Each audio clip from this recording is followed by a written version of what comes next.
morning. I am Amritika from grade 7 of Don Bosco School is going to tell something about democracy. Today is great day for India because as India is a democratic country, we today are going to celebrate International Day of Democracy. It started in India from 2007. India is a democratic republic.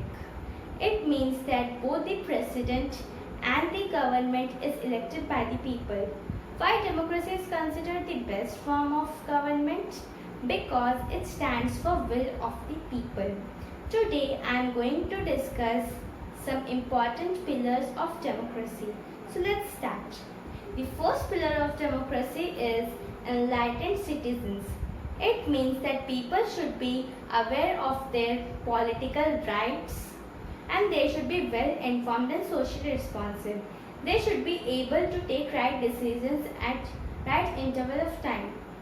For this, they should be educated, they should be enlightened, morally upright, and they should be healthy enough by socially, mentally, or physically.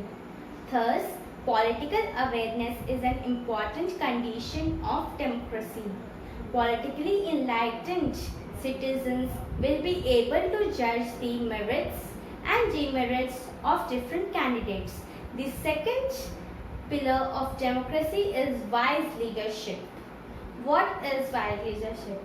It only does not stand for the leading of wisely. So let's discuss about it.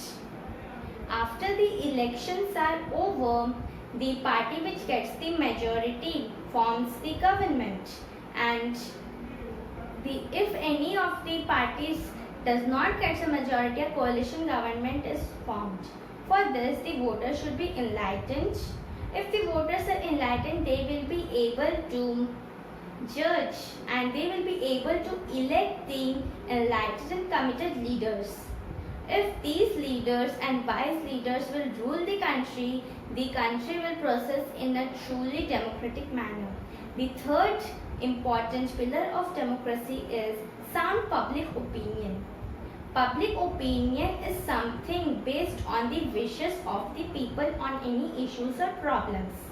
The people can describe or possess their problems through agencies like political parties and mass media. No democratic society or no democratic party leader should be ignored it. If they ignore it, the people can remove him or her in the next elections. The fourth pillar of democracy is accommodation of differences. Tolerance and inclusiveness are an important feature of democracy. After the elections are over, the party which gets the majority obviously forms the government and rules it. But the minority party should not be in an arrest. They should be freedom. They should get the freedom to express its opinion. So, tolerance is very important during this. The fifth pillar of democracy is disciplined citizens. We should be disciplined in the following ways.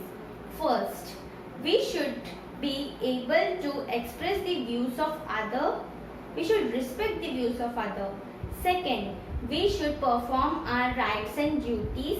Third, we should not quarrel with each other. We should not be violent with each other, but we should persuade with each other. This is very important condition. The sixth but not the least is the disciplined political parties. What if the citizens are disciplined, enlightened, but political parties are not disciplined? So it is very important that they should also be disciplined. If they are disciplined, the elections will run in a truly democratic and smooth manner. The political parties help in creating public opinion and persuade to vote for them. Thank you, and once again, Happy International Day of Democracy.